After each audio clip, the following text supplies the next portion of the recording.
Next point है हमारा false और incomplete information.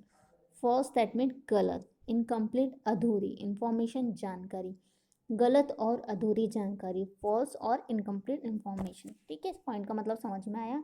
Many times producer and seller providing wrong and incomplete information to the customer. Many time, ज़्यादातर क्या होता है, बहुत बार ये होता है कि जो प्रोड्यूसर होते हैं और जो सेलर होते हैं, चीज़ों को बेचते हैं, वो क्या प्रोवाइड करते हैं, गलत और अधूरी जानकारी देते हैं। किसको देते हैं, कंज्यूमर को देते हैं, कस्टमर को देते हैं। जैसे कि फॉर एग्जांपल आप कोई क्रीम लेने गए, फेयरनेस क्रीम लेने गए, वो आपको ये तो बता देंगे कि इसको लगाने से आप गोरे हो जाओगे, लेकिन वो इसके साइड इफ़ेक्ट नहीं बताएंगे। तो ये क्या कर रहे हैं, आपको इनकम्प्लीट इन्फॉर्मेशन दे रहे हैं। तो यदि वो ये बता देंगे कि इसके साइड इफ़ेक्ट ये हैं, तो क्या आप उस प्रोडक्ट को खरीदोगे, नहीं खरीदोगे। इसलिए वो क्या करते हैं, उसकी इनकम्प्लीट इन्फॉर्मेशन होती है। और इन सब से बचने के लिए क्या होना चाहिए, जो कस्टमर है उसको पता होना चाहिए कि क्या चीज़ उसके लिए सही है और क्या गलत है। उसको पता होना चाहिए कि ये क्रीम लगाने से हम गोरे तो हो जाएंगे, बट इसके साइड इफ़ेक्ट भी हैं। ठीक है, तो यदि वो सजग होगा और उसको सारी इन्फॉर्मेशन पता होगी, तो वो चीप होने से बच जाएगा, उसका एक्सप्लॉइटेशन होने से बच जाएगा। यहाँ से देखिए, due to this the customer are trapped by purchasing wrong items and their money get wasted. और इस तरीके से क्या होता है, जो कस्टमर होता है वो ट्रैप्ड मतलब उसके जाल में फंस जाता है और गलत चीज़ों को, गलत आइटम को, रॉन्ग आइटम को क्या करता है, परचेस कर लेता है, उसकी परचेसिंग कर लेता है, उसको खरीद लेता है। और इस तरीके से क्या होता है, उसकी मनी वेस्ट हो जाती है, उसकी मनी वेस्ट चली जाती है। The correct and complete information about the good is not given to the consumer regarding the price, quality, expire date, impact on environment, condition of purchasing the goods. Therefore, after purchasing the goods, the consumer become, और क्या होता है कि consumer को किसी भी product से related उसके प्राइस, मतलब उसके मूल्य, उसके जो प्राइस हैं, ठीक है, उसके प्राइस, उसकी quality, expire date, impact, environment condition, और ये सब खरीदने से पहले उसकी क्या इन्फॉर्मेशन नहीं दी जाती है। और क्या करता है, कंज्यूमर चीज़ को परचेज़ कर लेता है, गुड को परचेज़ कर लेता है, और उसको बाद में क्या होता है, उसमें बाद में उसको परेशानी होती है। ठीक है, हमारा artificial scarcity, black marketing and hoarding. Artificial that means कृत्रिम, जो बनाई जाती है, जो नेचुरल नहीं है, जिसको इंसानों के द्वारा बनाई जाती है। इसे स्कैरसिटी दैट मीन्स कमी, इंसानों के द्वारा किसी प्रोडक्ट की कमी को बनाना। ब्लैक मार्केटिंग दैट मीन्स काला बाजारी, ये तो आप जानते हैं। एंड होर्डिंग, होर्डिंग का दैट मीन्स होता है जमाखोरी, किसी चीज़ को अननेसेसरी जमा करके रख लेना, बल्कि मार्केट में उसकी डिमांड है। अब देखो एक एक वर्ड का मीनिंग हम आगे समझेंगे। आर्टिफिशियल स्कैरसिटी दैट मीन्स, समझ में आया, कृत्रिम कमी, दैट मीन्स जो इंसानों ने खुद वो सिचुएशन बनाई है। Sometimes at the time of festivals etcetera then traders in order to earn undue profit create an artificial scarcity of good through hoarding and then by black marketing। अब देखो आप लोगों ने देखा है, ये सारी चीज़ें आप लोगों ने देखी होंगी, कहीं ना कहीं नॉर्मल इंसान के साथ होता है। आपने देखा होगा कोई फेस्टिवल आ रहा है, किसी प्रोडक्ट की बहुत ज़्यादा डिमांड है, और जो शॉपकीपर्स होते हैं वो क्या करते हैं, उस प्रोडक्ट की डिमांड होती है और वो उस पर को कई बार क्या करते हैं, उसको स्टोर करके रख लेते हैं। ठीक है, अब उनको पता है कि दिवाली के टाइम से सबसे ज़्यादा मिट्टी के दीयों की डिमांड है।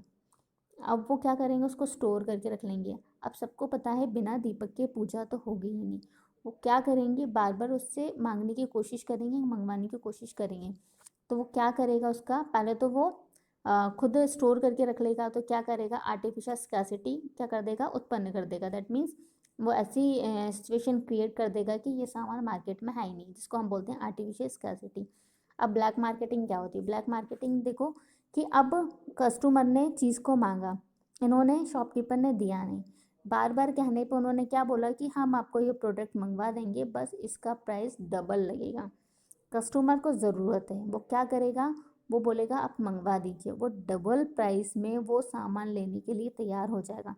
ये क्या हो गई, ब्लैक मार्केटिंग। जो उसका एक्चुअल प्राइस है उससे ज़्यादा में वो उस चीज़ को बेच रहा है, दुगने में बेच रहा है, ये black marking. Hoarding that means चीज़ को इकट्ठा करके रखना, जमा करके रखना, जिसको हम हिंदी में बोलते हैं जमाखोरी। आगे हम देखते हैं, दे चार्ज हाईएस्ट प्राइस। मैंने आपको बता ही दिया है, sometimes the trade say that a particular condition is not available.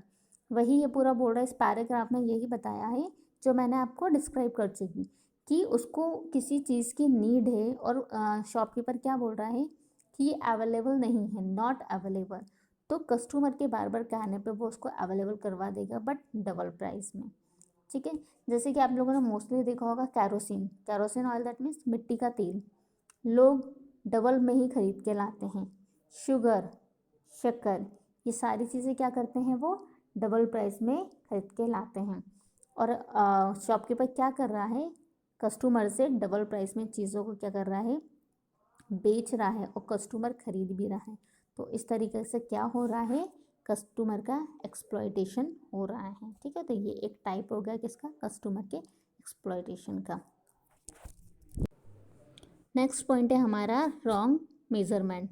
Wrong मतलब गलत, और मेज़रमेंट मतलब क्या होता है, माप तौल। आप शॉप पे जाते हो, कोई भी चीज़ आपको क्या होती है, मेज़र करके दी जाती हैं, तौल के दी जाती हैं। आपको शुगर चाहिए 1 kg 2 kg, तो वो क्या करेगा, मेज़र करके देगा। मिल्क चाहिए 1 लीटर 2 लीटर, वो मेज़र करके देगा। ठीक है, तो यहाँ पे क्या होगी, रॉन्ग मेज़रमेंट दैट मीन्स गलत मेज़रमेंट करना, माप तौल में गड़बड़ी। आगे देखिए, the seller do many mischief in weighting and measuring goods. For example, to make the bottom of weight hollow, used to stain of proper weighing, making the bottom of the scale of letter dented upward or thick, to put magnet under the weighing balance, etc. Thus the consumer does not get the commodity in proper quantity as per the payment he has made for that commodity. अब आप लोग देखिए, आपने देखा होगा, आपकी ही तो electricity वाला मेजरमेंट का वो आ गया। पहले क्या होता था, आपने देखा होगा, वो तराजू टाइप का होता था। उसमें क्या करता है जो सेलर करता है कि मेरे जो मटेरियल हैं, जैसे सब्जी वाले का देख लो, या फिर आप शुगर वाले का देख लो। आप शॉप पे जाते हो, किराने की शॉप पे जाते हो, शक्कर लेने के लिए जाते हो, शुगर लेने के लिए जाते हो, तो आपको 2 तराजू टाइप का दिखता है। ठीक है, एक आपके 2 बर्तन रहते हैं, 2 तराजू रहते हैं। एक के नीचे जिसमें वो शुगर डालेगा, उसके नीचे वो क्या कर लेता है, मैग्नेट लगा लेता है। उससे क्या होता है, एक साइड वो 1 kg का वेट रखेगा, एक साइड थोड़ी सी मैग्नेट लगा लेगा, 50 ग्राम जितनी भी उसको लगानी होगी। उसके बाद वो उसमें शुगर डालेगा। अब ऑलरेडी उस तराजू के नीचे मैग्नेट लगी हुई है, तो आपको क्या लगता है कि प्रॉपर वो आपको 1 kg की शुगर मेज़र करके देगा? नहीं देगा। क्या करके देगा, थोड़ी सी कम देगा। ठीक, क्यों? क्योंकि उसकी तराजू के नीचे मैग्नेट लगी हुई है। लेकिन जो आपसे वो प्राइस लेगा, जो पैसे लेगा, मनी लेगा, वो क्या लेगा, यदि शक्कर जो शुगर है 1 किलो 40 रुपए की है, तो वो आपसे 40 रुपए ही लेगा। वो जो आपको 50 ग्राम कम दे रहा है, उसके वो 35 रुपए नहीं लेगा। वो आपसे कितने रुपए पे करने बोलेगा, 40 रुपए ही पे करने बोलेगा। इस तरीके से क्या कर रहा है, वो गलत मेजरमेंट कर रहा है, और किसका एक्सप्लॉयटेशन कर रहा है, कंज्यूमर का एक्सप्लॉयटेशन कर रहे हैं। नेक्स्ट पॉइंट है हमारा आफ्टर सेल्स सर्विस। ठीक है, किसी चीज़ को बेचने के बाद, सेल करने के बाद, जो उसके आफ्टर दैट मीन्स बाद, सेल्स मतलब बेचने के बाद, और सर्विस जो आपको सुविधा प्रदान की गई, उसके बाद क्या होता है। देखिए, नेक्स्ट लाइन से देखते जाइए यहाँ से आप लोग। The customer are attract in many way, and several attractive post-sale service are offered to them until he buy the product. But after the sale of goods, after sale service are not provided in proper time, and the problem of the consumer are not attained. As a result, the consumer is harassed. देखिए आप, अब क्या होता है, वो जो seller होता है, जब कस्टमर किसी चीज़ को नहीं खरीदता है, तो उसको वो खरीद ले, उसके लिए वो क्या करता है, उसको डिफरेंट डिफरेंट टाइप के ऑफ़र देता है। ये भी ऑफ़र है, ये भी ऑफ़र, उसको लालच देता है, ताकि वो किसी भी तरीके से क्या करे, उस चीज़ को खरीद ले, उस प्रोडक्ट की तरफ अट्रैक्टिव हो जाए और उसे खरीद ले। ठीक है, और यदि कंज्यूमर मान भी जाता है, तो फिर क्या होता है, उसे ख़रीद लेने के बाद उसको प्रॉपर क्या बोलना चाहिए, सर्विस बोलना चाहिए, हाँ प्रॉपर सर्विस नहीं मिलती है, कंज्यूमर परेशान होता है और उसके बाद क्या होता है, उसका एक्सप्लॉयटेशन होता है। फाइनली किसी ना किसी तरीके से कंज्यूमर को क्या हो रही है, प्रॉब्लम हो रही है। आगे हम इसके वो देखेंगे कि हम इन सब चीज़ों से कैसे बच सकते हैं, एक्सप्लॉयटेशन से कैसे बच सकते हैं। पहले तो उसके कॉजेज़ देखेंगे, ठीक है, कॉजेज़ दैट मीन्स कारण, और इससे फिर बचने के उपाय।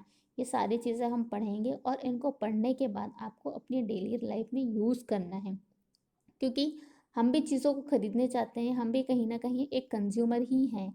हमारा कोई एक्सप्लॉयटेशन ना करे, उसके लिए क्या होना चाहिए, हमें स्टार्टिंग में पढ़ा प्रॉपर इन्फॉर्मेशन होनी चाहिए, हमें हमारे राइट्स क्या हैं हमें ये पता होना चाहिए। यदि हमें पता है कि सामने वाला हमारे साथ गलत कर रहा है तो हम उसको क्या कर सकते हैं, गलत होने से रोक सकते हैं, ठीक है। इसलिए हमें प्रॉपर इन्फॉर्मेशन का पता होना बहुत ही ज़्यादा ज़रूरी है। नेक्स्ट पॉइंट देखिए, misbehaviour and unnecessary condition. Misbehaviour मतलब हमारे साथ जो बिहेवियर हो रहा है वो गलत हो रहा है, दुर्व्यवहार हो रहा है। एंड अननेसेसरी कंडीशन, जो नेसेसरी नहीं है, जो हमारी ज़रूरत की नहीं है, वो शर्तें, वो कंडीशन हमारे सामने रखी जा रही हैं। मिसबिहेवियर एंड अननेसेसरी कंडीशन, दुर्व्यवहार एवं अनावश्यक शर्तें, ठीक है, समझ में आया। आगे देखते हैं, bank and the money lending institution etc provided financial service to the consumer, but staff member of the bank do not cooperate depositors, and many a time they even misbehave with them. Similarly, at the time of obtaining gas connection, new telephone line license, courts then impose unnecessary condition and arrest the consumer, compel him her to buy gas stove and other things with the gas connection. कई बार आपने देखा होगा जो banks होते हैं, banks में जो financial service provide करती हैं, जो हमें फाइनेंशियल सर्विस दैट मीन्स हमें वित्तीय सेवाएं या फिर कर्ज, आप सीधी सी लैंग्वेज में समझ लो कि जो लोन देती हैं, ठीक है, जो बैंक्स, वो आपको तरह तरह के ऑफर्स देती हैं कि आप लोन ले लो, या लोन लेने के लिए फोर्स करती हैं, ठीक है। उनका जो स्टाफ रहता है वो भी आपकी क्या करता है, सपोर्ट नहीं करता, वो भी हेल्प नहीं करता। कई बार आपने देखा होगा कभी गैस कनेक्शन वाले आ जाते हैं, ज़बरदस्ती आपको गैस कनेक्शन दे देते हैं, इसमें ये ऑफ़र है, इसमें ये ऑफ़र है।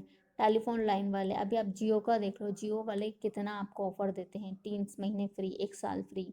आप बस क्या कर लीजिए, उनका नेट लगवा लीजिए या ब्रॉडबैंड लगवा लीजिए। और लाइसेंस बनवाने के लिए कई बार आप लोगों को बहुत सारे फेक ऑफ़र मिलते हैं कि इतने पैसे में बन रहा है वगैरह। ये सारी चीज़ें क्या हैं, ये गलत हैं, ठीक है। ये हमारे लिए अननेसेसरी कंडीशन है जो कि हमें नहीं मानना चाहिए, ठीक है। और एक तो हमारे साथ मिसबिहेवियर है, और अननेसेसरी कंडीशन है कि ज़बरदस्ती आपको ऑफ़र पे ऑफ़र बताए जा रहे हैं, बल्कि आपको उसकी ज़रूरत नहीं है, आप नहीं लेना चाहते। तो उस तरीके से क्या करते हैं, वो आपको एक ट्रैप में फंसाना चाहते हैं। जैसे आप क्या करो, चीज़ों को परचेस कर लो और उसमें फंस जाओ, ठीक है। और लेने के बाद को आपको क्या फील हो, गलत फील हो, अच्छी फीलिंग नहीं है। ये सारी चीज़ें किसके साथ होती हैं, एक कस्टमर के साथ होती हैं। और ये सारी चीज़ों का होना क्या कहलाता है, कंज्यूमर का एक्सप्लॉयटेशन, ठीक है।